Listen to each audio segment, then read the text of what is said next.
என் புள்ள அப்படின்னு ஆரம்பிப்பாங்க பாருங்க. சரி அம்மா அப்பா குழந்தைக்கு எவ்வளோ ப்ரெஷர் தெரியுமா? பர்ஃபெக்ஷன். என் பிள்ளை 100க்கு 100 மார்க் கரெக்டாக வாங்கிடும். எவ்வளோ ப்ரெஷர் வரும் தெரியுமா அந்த குழந்தைக்கு? 99 வாங்க முடியாதுங்க. அதால் டிப்ரெஷன் ஆகிடும். எனக்கு தெரியும், என் கிளாஸில் உட்காந்துட்டு ஒன்று 98 அழும். மிஸ் இந்த 7 மார்க்ஸ் கொஸ்டினுக்கு 5 மார்க்ஸ் போட்டிருக்கீங்க மிஸ், வேறு என்ன போடுறது?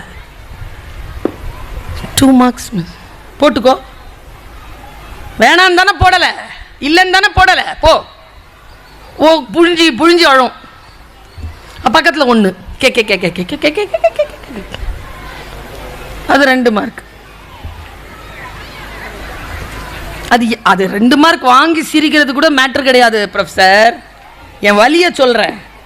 அது சொல்லுது பக்கத்தில் 98 ஏன் அழுவுற? எங்கள் அப்பா 2 மார்க் எங்கன்னு சொல்லி திட்டுவார். சி லூஸ், அது என்கிட்ட இருக்குன்னு சொல்லு. அதாங்க கோவம் வந்ததே எனக்கு. அது உங்ககிட்ட 2 மார்க் வாங்கிட்டு இது சிரிக்கக்கூடாது, 98 வாங்கிட்டு அது அழக்கூடாது. இதுதான் கல்வி.